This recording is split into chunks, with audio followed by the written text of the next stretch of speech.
क्योंकि अब अमेरिकन सोच रहे हैं कि ये ईरान के खिलाफ है, ये इसके खिलाफ है, उसके खिलाफ है। अरे ये किसी के खिलाफ नहीं है। ये अगर खिलाफ है किसी के, तो रीजन में जो मिस्चीवियस कंट्री है, जो टेररिस्ट कंट्री है, वो है इसराइल। ये उसके खिलाफ है और इसराइल को मैसेज मिल गया है। अभी बात आती है भारत की। जहाँ तक भारत का ताल्लुक है, देखिए, पाकिस्तान की जो 4 दिन की क्लैश हुई थी ऑपरेशन सिंदूर में, वो एक खिड़की थी, वो एक विंडो थी कि अगली लड़ाई कैसे होगी। अगली लड़ाई होगी जहां चाइना सपोर्ट करेगा पाकिस्तान को, जैसे उसने सिंदूर में किया था। In the new world order जो बन रहा है, कलेक्टिव सिक्योरिटी क्या होती है, सॉरी, कलेक्टिव सिक्योरिटी। नमस्कार, इस खास कार्यक्रम में आपका स्वागत है। मैं हूं आरफा खानम शेरवानी। इस कार्यक्रम में आज हम उस मुद्दे पर चर्चा करेंगे जिस पर पूरी दुनिया में चर्चा हो रही है। ये चर्चा है किस तरह से पाकिस्तान, सऊदी अरब और साथ साथ टर्की, ये तीनों मुल्क मिलकर क्या एक मुस्लिम नेटो बनाने की कोशिश कर रहे हैं। क्या इस तरह से एक सिक्योरिटी फ्रेमवर्क तैयार हो रहा है जो सिर्फ ईरान वॉर के बाद, यानी बाद नहीं कह सकते, लेकिन ईरान वॉर के एक बैकग्राउंड में क्या ये देश अपने को असुरक्षित महसूस कर रहे हैं और सिर्फ इसलिए तीनों करीब आ रहे हैं और अपनी सुरक्षा को सुनिश्चित कर रहे हैं, या फिर अमेरिका को, ईरान को, इजराइल को और सबसे बड़ी बात भारत को चिंतित होने की ज़रूरत है। क्योंकि ये जिस तरह का अग्रीमेंट है वो साफ तौर पे ये बताता है, ये कहता है, बिल्कुल लिखता है, डिक्लेयर किया गया है कि इन तीनों में से किसी भी देश पर अगर हमला होता है तो वो तीनों देशों पर हमला माना जाएगा। तो फ़र्ज़ कीजिए कि अगर कल को पाकिस्तान पे हमला होता है तो सऊदी अरब और साथ साथ टर्की भी हमलावर हो जाएंगे उस देश पर। यह सेम बात लागू होती है सऊदी अरब के ऊपर भी या टर्की के ऊपर भी। तो क्या ये सिर्फ अपने को प्रोटेक्ट करने का एक तरीका है, या फिर देखें पूरे तरीके से जो ग्लोबल ऑर्डर, पूरी दुनिया का नक्शा, पूरी दुनिया की जो तरतीब है वो बदल रही है, उसके तौर पर देखा जाए। मेरी खास दिलचस्पी ये जानने में होगी कि भारत के लिए इसको किस लिहाज से देखा जाए। द हिंदू और इंडियन एक्सप्रेस, दोनों बड़े अखबारों में जो उनके डिप्लोमेटिक एडिटर्स हैं, सुरक्षा मामलों के जानकार हैं इन अखबारों में, उन्होंने जो बातें लिखी हैं वो भी मैं आपको अभी कुछ ही पलों में पढ़कर सुनाऊंगी। इस वक्त अपने मेहमान से आपको मिलवा देती हूँ। जी हाँ, कमेंट सेक्शन पूरा भरा हुआ था। प्रवीण साहनी जी कहाँ हैं? तो प्रवीण साहनी जी यहाँ हैं और मैंने उनसे बहुत गुजारिश करके ये वक्त लिया है आप लोगों के लिए। प्रवीण जी, इससे पहले कि मैं बाकी मुद्दों पर आऊँ, सबसे पहले आपका फर्स्ट रिएक्शन मैं जानना चाहती हूँ। देखिए, ये एक बहुत ही अच्छा डिफेंस एग्रीमेंट है इन तीनों मुल्कों के बीच में। याद करिएगा कि जब लड़ाई शुरू हुई थी 28 फरवरी को, तो उसके बाद मार्च और अप्रैल के महीने में ये 4 मुल्क थे जिसको क्वाड बोला जा रहा था, कि वो एक साथ आ गए थे। वो 4 मुल्क थे पाकिस्तान, इजिप्ट, टर्की और सऊदी अरेबिया। ये चारों एक साथ आ गए थे और उनका काम क्या हो रहा था, वो क्राइसिस मैनेजमेंट कर रहे थे। देख रहे थे कि जितने भी खाड़ी मुल्क है वो किस तरीके से शांत करे जा सके। तो अभी जैसे मैंने आपके पिछले प्रोग्राम्स में भी बताया है, ये एक कोशिश थी ईरान की, जो 29 जून को ईरान के जो फॉरेन मिनिस्टर है अब्बास अरागची, उन्होंने खुलेआम बोली थी अपने दौरे रशिया और चाइना करके बाद। जब वो वापस आए थे तो उन्होंने बोला था कि ज़रूरत हमें है वेस्ट एशिया में एक नए रीजनल सिक्योरिटी फ्रेमवर्क की। तो वो जो 4 कंट्रीज थी उनमें से 3 कंट्रीज अब फॉर्मली आ गई हैं एक साथ इस रीजनल सिक्योरिटी फ्रेमवर्क में। और ये फ्रेमवर्क जो है बहुत अच्छी चीज़ है, क्योंकि अगर आप देखिएगा इस फ्रेमवर्क में कुछ खास बातें हैं। पहली बात तो ये है कि ये बात कर रहे हैं अबाउट कलेक्टिव सिक्योरिटी।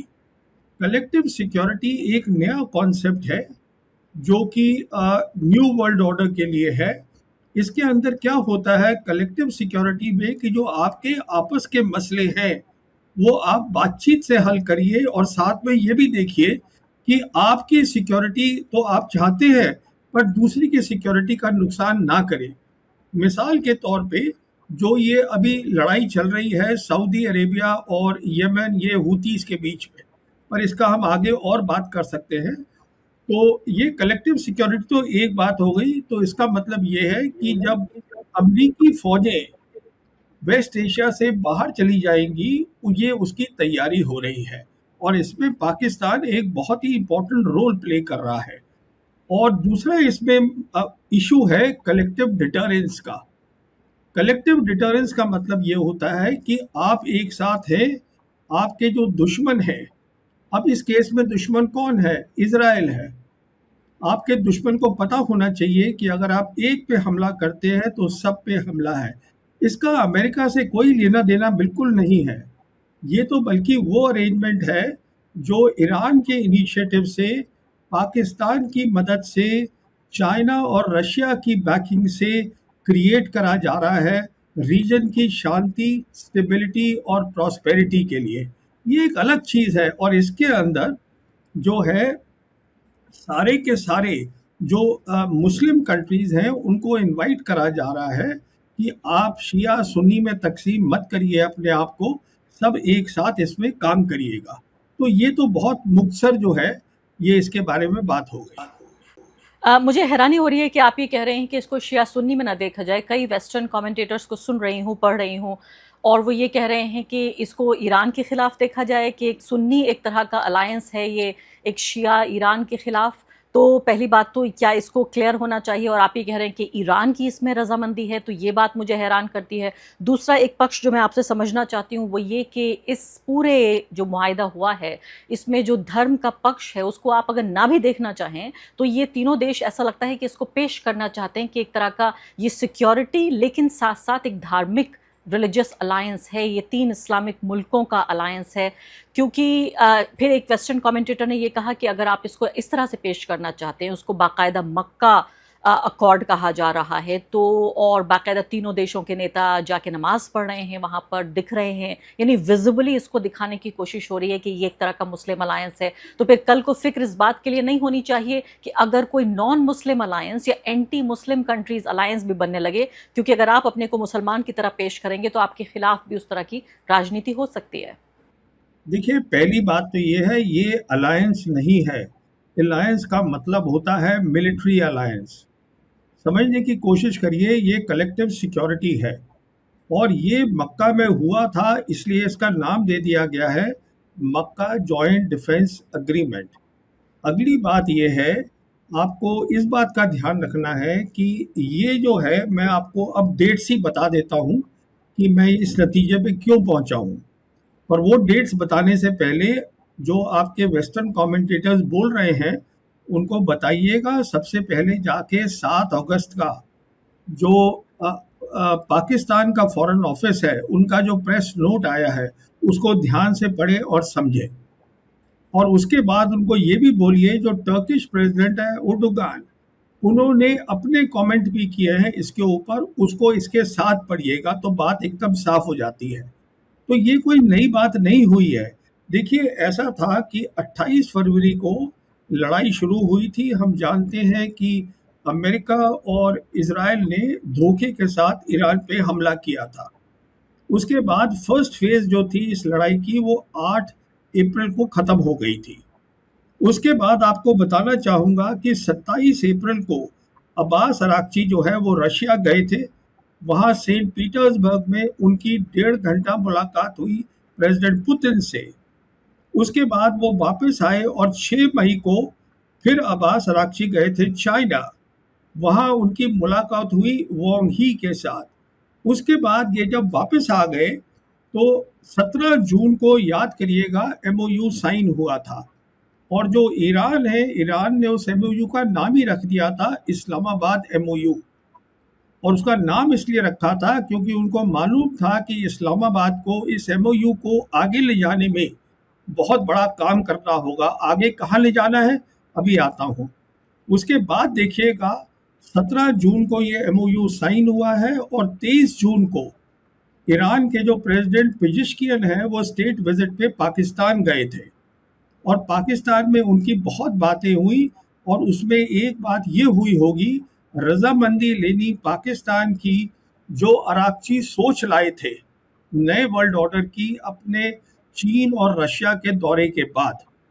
जब वहाँ रजामंदी मिल गई उसके बाद 29 जून को अराक्ची ने पब्लिक अनाउंसमेंट करी है न्यू रीजनल सिक्योरिटी फ्रेमवर्क की, जिसमें अराक्ची ने 2 बातें बोली हैं कि इस फ्रेमवर्क के अंदर बाहर की जो मिलिट्री पावर्स है दे विल बी एक्सक्लूडेड, वो इसमें शामिल नहीं होंगी इस रीजनल फ्रेमवर्क में। और दूसरी बात ये बोली उन्होंने कि जो ये रीजनल नेशंस हैं वो आपस में मिलके ये सिक्योरिटी फ्रेमवर्क बनाएंगे। अब मैं आपको ये बताना चाहता हूँ कि ये जो 4 मुल्क थे जो मैं बता रहा था, जो इनफॉर्मल क्राइसिस मैनेजमेंट कर रहे थे, जिसको क्वाड बोला जा रहा था, जिसको बोला जा रहा था ये क्वाड अलायंस है। देखिए, ये वेस्टर्नर्स की प्रॉब्लम है, वो हर चीज को अलायंस बोलते हैं। अलायंस का मतलब होता है कलेक्टिव डिफेंस, एब्सोल्यूट सिक्योरिटी। इसका मतलब ये होता है कि जो मेरी सिक्योरिटी है वो 100% होनी चाहिए, आपकी सिक्योरिटी की मुझे कोई परवाह नहीं है। अलायंस जो होती है वो लड़ाइयाँ लड़ते हैं, कलेक्टिव सिक्योरिटी में ये नहीं है। इसमें दोनों की सिक्योरिटी को ध्यान में रखना पड़ता है, तो मिडिल रास्ता निकालना पड़ता है, बातचीत से मसले हल करने पड़ते हैं। ये नई सोच है जो अरागची लेकर आए थे अपनी विजिट रशिया और चाइना के बाद, और इसके अंदर फिर हमने देखा है अब पाकिस्तान जो है वो एक बहुत बड़ा रोल प्ले कर रहा है। वो मैं इसलिए बोल रहा हूँ क्योंकि 13 जुलाई को फील्ड मार्शल आसिफ मुनीर ये टर्की गए थे, और टर्की में जाके इनकी वहाँ बातचीत हुई टर्की प्रेसिडेंट के साथ, सीनियर मिलिट्री कमांडर्स के साथ। और ये वहाँ से जब सबकी तीनों पार्टीज की रजामंदी हो गई, उसके बाद ये अब इन्होंने साइन किया है। जहाँ तक इजिप्ट का ताल्लुक है, जो बातचीत हो रही है, टर्किश के फॉरेन मिनिस्टर बोल रहे हैं कि इजिप्ट भी इसको शामिल करेगा आने वाले वक्त में। मेरे हिसाब से वो थोड़ा मुश्किल रहेगा। इजिप्ट का इसलिए मुश्किल रहेगा क्योंकि ये एक फॉर्मल अग्रीमेंट है, और इजिप्ट ने कैंप डेविड अकॉर्ड जो साइन किए थे 1979 के साथ इजराइल के साथ, उसके तहत जो है कुछ क्लॉजेज हैं। तो इजिप्ट कोई भी ऐसी अरेंजमेंट में नहीं जा सकता जो इजराइल के खिलाफ हो। जी। अब कैसे, तो कहने का मतलब ये है, मुझे मालूम नहीं आपके क्या फॉरेन कमेंटेटर्स बोल रहे हैं, इसका कोई अमेरिका से लेना देना नहीं है। ये अमेरिका की बेसिस आप देख लीजिए वो खाली हो रही हैं, हम देख रहे हैं उनकी जो 19 बेसिस हैं वो खाली हो रही हैं। उनका जो रीजनल हेडक्वार्टर कतर में होता था वो उन्होंने पहले शिफ्ट किया जॉर्डन में, फिर जॉर्डन में भी मिसाइल्स अटैक हुए, ड्रोन अटैक हुए ईरान के, तो अब उसको इजराइल ले गए हैं। ये है post war, post US forces जब निकलेंगी ये तब जो है इसको अभी ये सॉलिड करेंगे और इसको मजबूत करेंगे और इसको आगे ले जाएंगे। कि पाकिस्तान जो अकेला न्यूक्लियर पावर इस्लामिक वर्ल्ड में है पूरा, यानी अकेला मुस्लिम कंट्री जिसके पास न्यूक्लियर पावर है, उसका डिफेंस पैक्ट हो रहा है नेटो के 2 बड़े मेजर कंट्रीज में से एक कंट्री यानी टर्की के साथ, और गल्फ की सबसे बड़ी इकोनॉमी के साथ। और इस सब को मिला जुला कर भारत के लिए दोनों अखबार एक खतरे के तौर पर पेश कर रहे हैं। आप सहमत हैं? मैं बिल्कुल किसी भी चीज से सहमत नहीं हूँ। पहली बात, आपने बोला अलायंस, देखिए कहने की बात नहीं है, आप प्रेस नोट जाके देख लीजिए पाकिस्तान ने जो रिलीज करा है।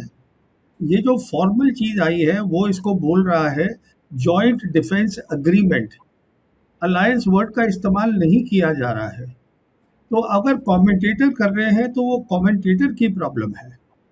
दूसरी बात यह है कि देखिए टर्की जो है वो उसकी आज वो एक क्रॉस रोड्स पे खड़ा है, और ऐसा लग रहा है टर्की ने एक बहुत बड़ा फैसला ले लिया है। क्रॉस रोड पे क्यों खड़ा है? क्योंकि जो इजरायली सीनियर मिनिस्टर्स हैं वो पब्लिकली कह रहे हैं कि ईरान से बड़ा खतरा हमें टर्की से है। और टर्की आप जानती हैं वहाँ भी नेटो कॉन्फ्रेंस हुई थी अंकारा के अंदर, जहाँ प्रेसिडेंट ट्रम्प भी आए थे। उन्होंने बात करी थी F-35 देने की टर्की को, और इजराइल ने उसको ब्लॉक करवा दिया है। तो ऑब्वियसली टर्की सोच रहा है कि अगर मेरी लड़ाई हो गई इजराइल के साथ तो क्या अमेरिका और क्या आर्टिकल 5 नेटो का लागू होगा कि नहीं होगा? वो नहीं होगा। तो कहने का मतलब ये है उनको अब बात समझ में आ गई है कि एक नया वर्ल्ड ऑर्डर बन रहा है। उनको समझ में आ गया है कि अमेरिकन एम्पायर एक बहुत शार्प डिक्लाइन में है, बहुत ज़्यादा नीचे चला गया है। उनकी समझ में आ गया है कि अब जो है हमें रीजनल ऑर्डर जो है वेस्ट एशिया में उसमें शामिल होके और उसके अंदर हमें योगदान देना है। कैसे? देखिए टर्की जो है वो सेकंड लार्जेस्ट मिलिट्री है नेटो की। आम ताम मिलिट्री पावर नहीं है टर्की। टर्की जो है उसके पास बहुत अच्छी डिफेंस टेक्नोलॉजी है, डिफेंस इंडस्ट्री है। और जहाँ तक पाकिस्तान का ताल्लुक है, पाकिस्तान न्यूक्लियर वेपन कंट्री है। पाकिस्तान के डिप्लोमेटिक टाइज नहीं है इसराइल के साथ।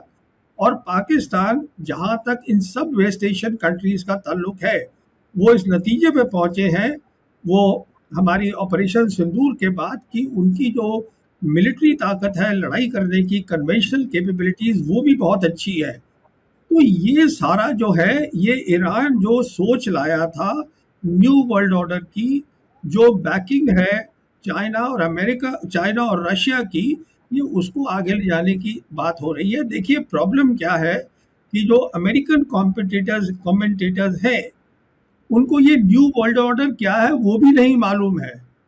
वो इसलिए नहीं मालूम है क्योंकि वो मालूम करना नहीं चाहते। उनके दिमाग में एक बू है कि हम बहुत बड़ी पावर आज भी हैं।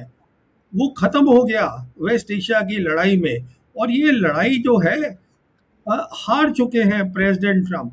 प्रेसिडेंट ट्रंप ने जब 8 अप्रैल को सीज फायर अनाउंस किया था, उसके बाद 11 अप्रैल को इस्लामाबाद में बातचीत हुई थी, जहां पर आप जानती हैं कि जेडी वैंस आए थे और 21 घंटे के अंदर चले गए इस्लामाबाद से, बिना दूसरी तरफ से खाली बाब आए थे बहुत सीरियस बातचीत करने के लिए, क्योंकि ईरान चाहता है कि शांति से काम हो।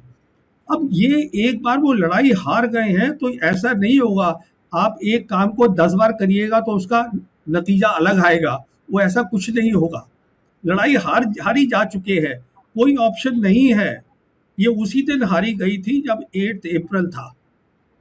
तो कहने का मतलब ये है कि आपके जो अमेरिकन कमेंटेटर्स हैं और हमारे जो इंडियन कमेंटेटर्स हैं, they are influenced by the American thinking. इनको तो ये भी नहीं पता कि चाइना की सोच क्या है, ये तक नहीं जानते ये लोग। तो मुझे इसमें कोई वो नहीं है, हिचकिचाहट नहीं है कहने में, क्योंकि इनको पढ़ने का कोई फायदा ही नहीं है। इंडियन कमेंटेटर्स उनको ये सारी सोच वहां से ला रहे हैं, अमेरिका से। अच्छी बात है, अमेरिका एक ग्रेट पावर है इस मल्टीपोलर वर्ल्ड में, पर दो और भी बड़ी बड़ी ताकतें हैं, चाइना है, रशिया है, और अमेरिका शार्प डिक्लाइन में है।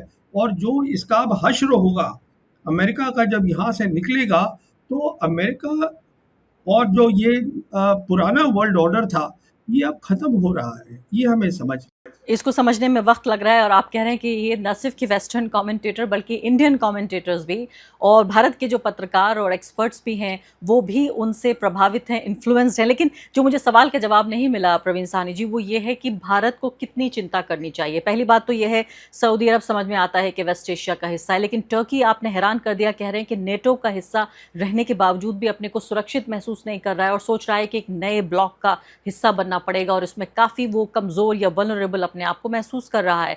अब मुझे बताइए कि पाकिस्तान को क्या पड़ी है, उसकी क्या वल्नरेबिलिटी है? भारत के खिलाफ ही अपना डिफेंस तैयार कर रहा है, इसके अलावा उसको किस बात का डर है? तो क्या भारत को इस बारे में सोचना चाहिए कि मान लेते हैं, फर्ज कीजिए कल को अगर कोई टेरर अटैक होता है तो मोदी जी ने कहा है कि इसको एक्ट ऑफ वॉर माना जाएगा और हमला तो करना पड़ेगा।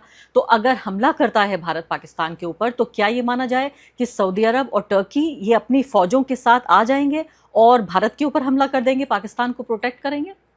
देखिए 3 बातें बताना चाहूँगा आपको। पहली बात तो आई एम सॉरी, मैं फिर से आपको यही बात दोहराना चाहूँगा, ये कोई पैक्ट नहीं है, ये कोई अलायंस नहीं है, ये कोऑपरेटिव एग्रीमेंट है। पहली बात तो ये है। अच्छा, अभी बात आती है भारत की। जहाँ तक भारत का ताल्लुक है, देखिए पाकिस्तान की जो 4 दिन की क्लैश हुई थी ऑपरेशन सिंदूर में, वो एक खिड़की थी, वो एक विंडो थी कि अगली लड़ाई कैसे होगी। अगली लड़ाई होगी जहां चाइना सपोर्ट करेगा पाकिस्तान को, जैसे उसने सिंदूर में किया था, अपने चीज़ें देकर खुद लड़ाई में शामिल नहीं होगा। वो बिल्कुल वैसी ही होगी और उसमें पाकिस्तान को और किसी की ज़रूरत नहीं है। और जहाँ तक ये बात है तीनों मुल्कों का जो आप कह रही हैं, देखिए ये रीजनल सिक्योरिटी फ्रेमवर्क है, ये अभी सिर्फ वेस्ट एशिया में लागू है। तो ये कहना कि टर्की आएगा लड़ने के लिए पाकिस्तान के साथ इंडिया के खिलाफ या सऊदी आएगा, ये बेबुनियादी बातें हैं। पाकिस्तान की जियोपॉलिटिकल प्रोफाइल बेइंतहा बढ़ गई है। आज पाकिस्तान जाकर अफ्रीकन कॉन्टिनेंट में सोमालिया के साथ भी डिफेंस कोऑपरेशन कर ली है उन्होंने। वही डिफेंस कोऑपरेशन जो उन्होंने सऊदीज के साथ 2025 में की थी, वही डिफेंस कोऑपरेशन जो कुवैत के साथ उन्होंने 2023 में की थी, और अब कुवैत ने उसको रैटिफाई कर दिया है। उनकी प्रोफाइल बढ़ गई है बहुत ज़्यादा। कहने का मतलब ये है कि जब ये न्यू रीजनल सिक्योरिटी फ्रेमवर्क जो है ये और मुल्कों में भी जाएगा, ग्लोबल साउथ के, ये जब वहां जाएगा तो पाकिस्तान एक बहुत इंपॉर्टेंट रोल प्ले करेगा वहां पर। और ये सब शुरुआत ऑपरेशन सिंदूर से हुई है। आप इन बातों को समझिए। मैं आपकी बात को पैराफ्रेज नहीं करना चाहती, बिल्कुल सीधे सीधे समझना चाहती हूँ। आप ये कह रहे हैं कि अगर भारत से कोई हमला होता है तो पाकिस्तान के लिए तो चीन ही काफ़ी है, यानी पाकिस्तान और चीन मिलकर लड़ेंगे, जो हमने ऑपरेशन सिंदूर में भी देखा, बाकायदा इस बात के सबूत मिलते हैं। तो पाकिस्तान को ज़रूरत नहीं थी वेस्ट एशिया का ये पूरा जो अग्रीमेंट हुआ है, मैं अलायंस नहीं कह रही हूँ, केयरफुल होकर अग्रीमेंट ही कह रही हूँ, पैक्ट ही कह रही हूँ उसको।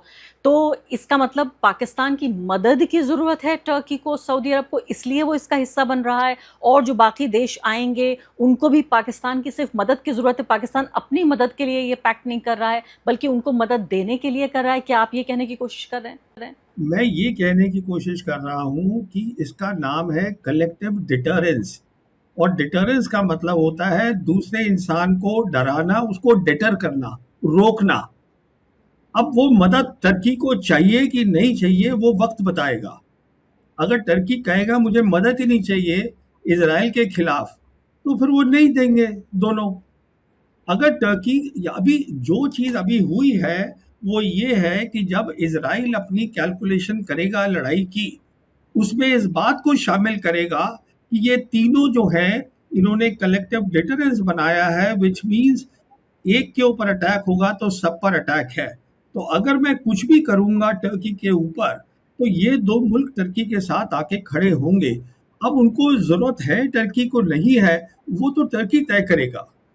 अब अगला सवाल और बहुत अहम सवाल जो पैदा हो रहा है वो ये है कि इस पूरा जो डिफेंस अग्रीमेंट हुआ है, इसकी एक छोटी खिड़की के तौर पर हमने पहले देखा था कि पाकिस्तान और सऊदी अरब के साथ बिल्कुल इसी तरीके का डिफेंस अग्रीमेंट है। अब सऊदी अरब के ऊपर ईरान का हमला हुआ, सऊदी अरब के ऊपर हूतीस का हमला हुआ, पाकिस्तान की फ़ौजें वहाँ मौजूद हैं सऊदी अरब में, उसके बावजूद भी एक गोली नहीं दागी गई, कोई मदद करने की कोशिश नहीं हुई, सिवाय इसके कि ईरान और सऊदी अरब के बीच एक तरह की शांति स्थापित करने की पाकिस्तान ने कोशिश की। तो ये एक अहम बात है। दूसरी बात, इसको इतना पोशीदा रखने की क्या ज़रूरत है कि इस अग्रीमेंट की कोई भी बातें बाहर नहीं आ पाई हैं, सिवाय एक छोटी प्रेस कॉन्फ्रेंस के कोई डिटेल्स नहीं आई हैं। ये अगर बाकी डिफेंस जो अग्रीमेंट्स हैं अगर उनको देखें, चाहे वो नेटो की बात हो या और भी कई जो डिफेंस अग्रीमेंट्स हैं, उसमें एक एक चैप्टर, एक एक क्लॉज सबको पता है कि क्या है और किस तरह से काम करेगा। इसको पोशीदा क्यों रखा गया? और दूसरी बड़ी बात कि अगर ये पाकिस्तान और सऊदी अरब के साथ ये काम नहीं किया तो टर्की के इसमें शामिल हो जाने से किस तरह का डिटरेंस बन जाएगा? अब सुनिए, पहले सवाल का आपका जवाब देता हूं कि इसको बहुत ज़्यादा थ्रेडबेयर समझाया क्यों नहीं गया कि यह एग्रीमेंट क्या है। देखिए, उसका जो कारण है वो बिल्कुल सीधा है। अभी लड़ाई ख़त्म नहीं हुई है, अमेरिका बाहर नहीं गया है, तो आपस में इनकी बात हो गई है। उसको डिटेल बताने की क्या ज़रूरत है? वेस्ट के अंदर जो है, हमारे मुल्क में हर जगह लोग गेस कर रहे हैं, तो अच्छा है गेस करते रहें।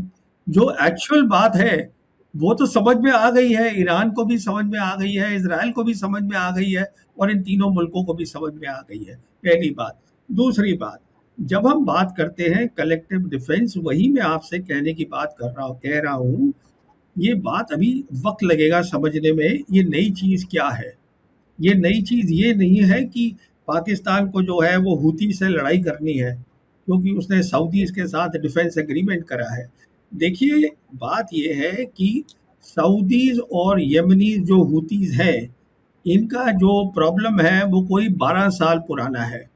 अभी ये बढ़ गया है और सऊदी की बेवकूफ़ी से। अब वो एक it's a matter of detail कहेंगी तो वो भी मैं बता दूंगा। तो अभी पाकिस्तान का इसमें रोल क्या रहेगा कि दोनों साइड से बातचीत करके और देखना है कि किस तरीके से एक वाया मीडिया एक तरीका निकाला जा सके। देखिए, आप अपनी ज्योग्राफी नहीं बदल सकते हैं। और जहाँ तक यमनीज का ताल्लुक है, यमनीज आज बहुत ताकतवर हो गए हैं और यमनीज जो हैं वो ईरान के साथ खड़े हैं, ईरान उनके साथ खड़ा है। तो सऊदीज को समझना पड़ेगा कि हम दोनों तरफ का गेम नहीं खेल सकते। हम जो है अमेरिका के साथ भी खड़े हैं, हम इसमें भी खड़े हैं, वो नहीं होगा। ये सऊदीज की प्रॉब्लम है। देखिए, यूएई जो है उसका कहीं जिक्र भी नहीं हो रहा है। सऊदीज ने और क्या किया है वो मैं आपको और बताता हूँ। इसके अलावा उन्होंने 30 और 31 जुलाई को ये 14 नेशन की मैरीटाइम डिफेंस कोऑपरेशन जो था उसको बना दिया। 14 मुल्क ले आए वो। उसमें सारे खाड़ी के मुल्क हैं, गल्फ कंट्रीज माइनस यूएई, कि हम जो है वो रेड सी को खोलेंगे। अब ये जो एग्रीमेंट है मैरीटाइम का, वो भी अब इसका हिस्सा हो गया। ये जो मक्का का डिफेंस जॉइंट डिफेंस एग्रीमेंट है। अभी तो हमें ये दो जो वर्ड्स हैं, जब तक इसकी समझ में नहीं आएगी, in the new world order जो बन रहा है, कलेक्टिव सिक्योरिटी क्या होती है, sorry, collective security and collective deterrence, ये दो वर्ड्स को समझना है। और इसकी समझ के लिए जाना पड़ेगा आपको 2023 को। You have to go back to 2013 वो समझने के लिए। अब वो it's a matter of details, क्योंकि ये उस समय इजाद हुई थी, ये इजाद हुई थी शी जिनपिंग और प्रेसिडेंट पुतिन के बीच में मॉस्को में। और इसके बाद फिर उसी साल प्रेसिडेंट शी जिनपिंग ने belt and road initiative announce किया था। तो ये वो जो सोच है वो अरागची यहाँ लेकर आए हैं कि पहली बार जो एक विजन था उसको ग्राउंड पे बनाया जा रहा है, जिसके अंदर विजन लाए हैं ईरानी, बैकिंग है इन दो ग्रेट पास की, चाइना की और रशिया की। और इसमें हैवी लिफ्टिंग जो है वो पाकिस्तान कर रहा है, टर्की कर रहा है। अब टर्की भी उसमें शामिल हो गया है। पाकिस्तान और टर्की के जो रिलेशंस हैं बहुत अच्छे हैं। इसीलिए 13 जुलाई को फील्ड मार्शल मुनीर गए थे मिल अंकारा, और वहाँ एयरपोर्ट पे उनको प्रेसिडेंट एर्दोगान ने रिसीव किया था। उनके बहुत अच्छे रिलेशंस है। तो कहने का मतलब ये है कि इस बात सारी चीज़ को समझने के लिए आपको पहले न्यू वर्ल्ड ऑर्डर की सोच समझनी पड़ेगी। और जहाँ तक ये एग्रीमेंट है, मेरे हिसाब से इन्होंने बिल्कुल ठीक किया है कि पूरी डिटेल इसकी रिलीज नहीं करी है, क्योंकि अब अमेरिकन सोच रहे हैं कि ये ईरान के खिलाफ है, ये इसके खिलाफ है, उसके खिलाफ है। अरे ये किसी के खिलाफ नहीं है। ये अगर खिलाफ है किसी के, तो रीजन में जो मिस्चीवियस कंट्री है, जो टेररिस्ट कंट्री है, वो है इजराइल। ये उसके खिलाफ है और इजराइल को मैसेज मिल गया है ऑलरेडी। कैसे मिल गया है इजराइल को मैसेज, वो भी सुन लीजिए। इजराइल को कैसे मैसेज मिल गया है कि जो इस साल का पेंटागन जो बजट है, जो मांगा है अमेरिका ने अपनी यूएस कांग्रेस से, जो पीट हेग्सेट ने मांगा है, जो उनके सेक्रेटरी ऑफ वॉर है, वो बजट है $1.15 ट्रिलियन। और उसके अंदर एक और भी स्टेटमेंट इंक्लूड करी है कि जो अमेरिकन फोर्सेस हैं, अमेरिकन इंटेलिजेंस है वेस्ट एशिया के लिए, वो दोनों को एक साथ काम करना चाहिए। कहने का मतलब ये है कि जब अमेरिकन फौजें यहाँ से चली जाएंगी, प्रेसिडेंट ट्रम्प यहाँ से चले जाएंगे वेस्ट एशिया से, तो जो सेंट्रल कमांड है और जो CIA है, वो प्राइम मिनिस्टर इजराइल के अंडर आ जाएंगी। ये इसका मतलब है। और ये उसके खिलाफ ये जॉइंट डिफेंस एग्रीमेंट बना है और इजराइल इस बात को समझता है। मुझे लगता है कि एक और बड़ी डिस्कशन के लिए ये तैयार हो चुकी हूँ। मैं आपसे पूछूंगी अगली बार, क्योंकि ये सिर्फ मिलिट्री ही खाली कोऑपरेशन दोनों देशों के बीच या डिपेंडेंस नहीं है, बल्कि इसके अलावा बड़ी बड़ी अमेरिकन कंपनियां, मतलब आप सोचिए यूएई, सऊदी अरब, ये पूरे ज़्यादातर जो गल्फ कंट्रीज़ हैं, ये तो अमेरिकी जो कंपनियां हैं उनकी बेसिस पे खड़े हुए ताश के पत्तों की तरह ढह जाएंगे। ये मिलिट्री और फाइनेंशियल और सिक्योरिटी, पोलिटिकल, हर तरह का कोऑपरेशन एक दूसरे के साथ बंधे हुए हैं। तो ये नए वर्ल्ड ऑर्डर में अमेरिका का रिश्ता ये जो कंट्रीज़ हैं गल्फ के, इनके साथ कैसे बनेगा, मुझे लगता है अगला डिस्कशन इस बात पे होना चाहिए। बहुत बहुत शुक्रिया, आपने समय निकाला प्रवीण साहनी जी, और बहुत ही विस्तार से आपने तमाम मुद्दों को समझाया। शुक्रिया।